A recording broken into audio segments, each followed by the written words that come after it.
Hi everybody and welcome to SA Rugby Magazine. As usual, I've got Mark and James with me. Hi guys. Good day, gentlemen. Hope you guys are well. I'm good, James. Mark? Well, I'm better than Italy. Well, yeah. We got the Six Nations this weekend. It's a crucial match in Ireland and Dublin versus with the French and Irish. Let's start there. I thought Ireland were a bit unlucky last week not to be playing with 14 men. I think that the IRB should be looking at that rule and make some change to always have a 15-on-15 contest in rugby. Absolutely, I agree with you. Not like soccer where you can get away with playing with one man down without being embarrassed, but I mean... It makes it bloody hard for the punters out there, because if you're going to factor in a team could lose a player, you're never going to bet on a match, are you? No. But I think France really, they have the traditional old French teams that were good but inconsistent would go to Rome and win 28-15, 35-17. They stuck Italy away 50-10, which Italy a poor side, France a very good side, and that's the kind of performance you want to see. So I thought they were very good in the way they dismantled Italy. We knew they would win. Ireland, losing to Wales, they were man down. O'Mahony sent off early on. But they haven't been good since Joe Smith left, and I think France, I'm backing them to win there. They'll be mindful that they were in a similar position last year. They went to Murrayfield and they lost. And that kind of basically cost them the Six Nations. So I reckon I've got them to win, and that will be a measure. This is a French team on the rise. Obviously their bigger challenges will be when they do tour overseas and when they do entertain the likes of South Africa and New Zealand at the end of the year. But loving what I'm seeing from them, what Galtier's doing. Dupont at 9 is really playing well.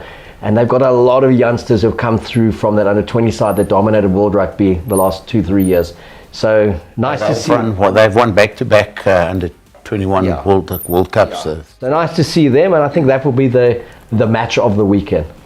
Yeah, I like how they put away Italy. Like you said, usually they go and they don't really rise to the occasion. They usually lower themselves to the standard, and beating Italy by 40 points. And I think that was Italy's 11th loss in a row. 28th in the Six Nations, and 2015 is the last time they won. That was against Scotland, and their average score is 40-13. And they did beat Fiji 28-0. They did do that, yeah. They broke the rut. But yeah, a lot of people also saying enough is enough now. How long do you carry this Italian side in Six Nations? There was that Diego Dominguez side in the mid-90s. That was a very good Italian side that came through. They got them into the expanded Six Nations, and never again have they managed to function. They've had the odd win under Nick Mallet. They beat France twice, I think. But at the time where France was losing to most teams, Pox the odd win against Ireland, the odd win against Scotland, and I think they may have done Wales once. But they time to boot out the boot-shaped company. Well, I think everything has a sell-by date, and if you look at a lot of the competitions at the moment, they need a revamp and a relook. And like Mark said, now it's enough. Italy are watering down the quality of the 5 or 6 nations, whichever way you want to see it or call it. The 5.5 nations, really. Well, and then there you get Scotland going beating England. First time in 36 years. Yeah, but if you take, Scotland, even with the times they've struggled, they've always been there or thereabouts. Yes, and especially at Murrayfield, they've always been a very tough side to beat. And you look now, and we look at England, and a lot of heat on them following the Scottish defeat, how poorly they played in that final, even though they won it against France, that inexperienced French team in the Nations Cup. Now they get Italy at Twickenham on Saturday. They'll roll them by 40. Yeah. What have we learned from that? Nothing. So we've got to wait another week to hear Eddie Moan say, well, we're on the right track or we're not on the right track. So that's like such a nothing game. And then Wales... It's not going to be attractive rugby from what I can see. Is they're expecting gusts of up to 26 miles an hour, which is like 40 kilometres an hour. So it won't be attractive rugby.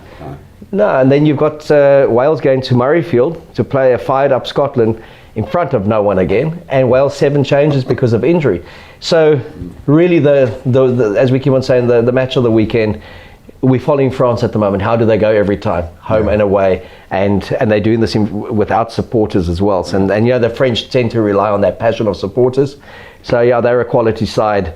Well, it's nice to see like a rise in another nation, and if that other nation is France, then I'm looking forward to them playing like the likes of South Africa and New Zealand to really see how good they are. Yeah, they've always been a nation traditionally known for being easy on the eye in terms of the way that they approach their football and their flair. So let's get it. Who's going to win? Who are you picking? Let's start with James. Who's winning between Ireland and France? Ireland and France. I would go with France purely on form at the moment. Give us a score, Jenny. Score. Let me say 24-15 in favour of the French. Do you want a score or differential? Give us a score. France, the differential for me is 7, so 23-16 to France. Yeah, so I'm the same. I think about a 20-15 game for France. So I think they'll cover the 4.5 that's on offer by the bookies. So for those out there, you've got to take France this weekend. They're certainly on the rise, and Ireland, a team a little bit off the bit. Let's get on to the Italy-England, the who cares game. 30-point differential regardless of the conditions. 40-10, maybe an intercept for the Italians. Be kind of tightish at halftime potentially. England have made 5 changes. They are low on confidence, but they'll roll them because they have to. They're that much better just in terms of quality of players. It doesn't matter who's coaching them. Apparently Eddie Jones said it doesn't matter either because when they go on the field they make their own decisions. So he says you can only give them a template. To that conclusion. Yeah, I can only give them a template. He's under a little bit of pressure in the sense that they seem to quickly just rubbish that 32-12 World Cup final defeat. They stumbled their way through a Six Nations they shouldn't have won, and they kind of got it, and Eddie was back. The Nations Cup, they were awful in how they played in that final against France. They were 19-12 down right to near the end. They got the late try and then won it in extra time. And they were diabolical against Scotland. 11-6, it could have been 36. They were lucky to get the 6. They had 25% of the ball. They looked poor. He's picked all these Saracens players that aren't playing at the moment. And I keep on reading on social media how crap our Curry Cup is, how awful our Standard Rugby is, how it's all doom and gloom again here. You look at that England side, you look at Wales, you look at Ireland, and everyone's talking up a feisty Scotland side that will provide 3 players maybe for the British and Irish Lions. And in our absence, we're looking a lot stronger for that Lions series. South African winger again scoring try against Eddie Jones. Yeah, he must be. He must be hating that. He must be hating that, and he must be hating South African props and South African scrum coaches, because Peter de Villiers, the French international, is the scrum coach of Scotland. He did tweet me when I said congratulations. It took 23 players to beat Eddie's England in Tokyo. It took 4 of you to do it at Twickenham, and 3 of your boys in the last 20 minutes. And then he gave me a little smiley face because there was the Matt Proudfoot, Peter de Villiers little showdown there.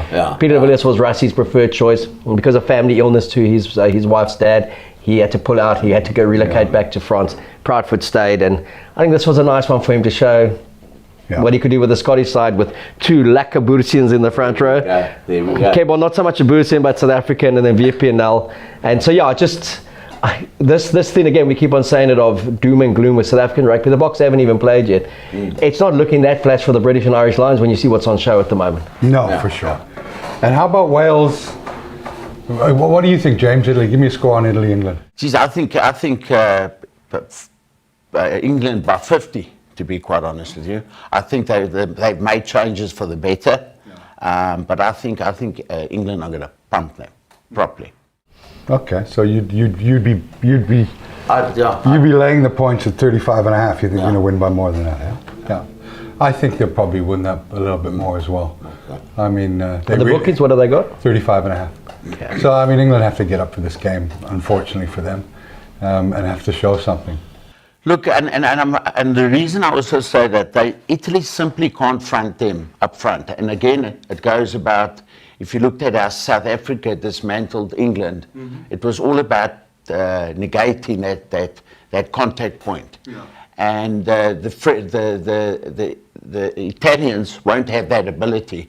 And if England are going to be too strong for them up front, they've got good running backs, they've got backs with flair, they've got backs that can finish. And obviously with the change with Ford coming back at fly half, and what's the centre's name again? Farrell, our favourite. An inside centre, I think that's going to be a big change in their style of play.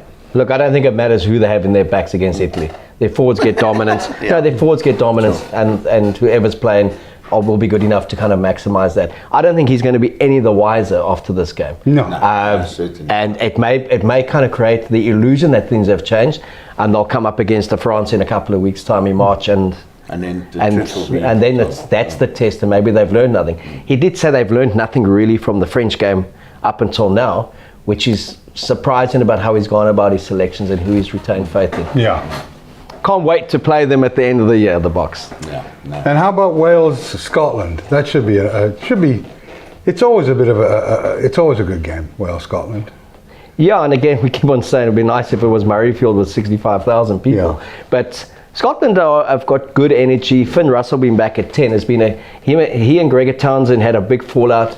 He wouldn't pick him for about a year. His thing was Finn Russell had to decide whether he wanted to be this wonderful player playing for Racing Metro, be this Parisian, or did he want to be a Scot who played for Scotland, and that within the team dynamic. He's come back and he really does add some sparkle.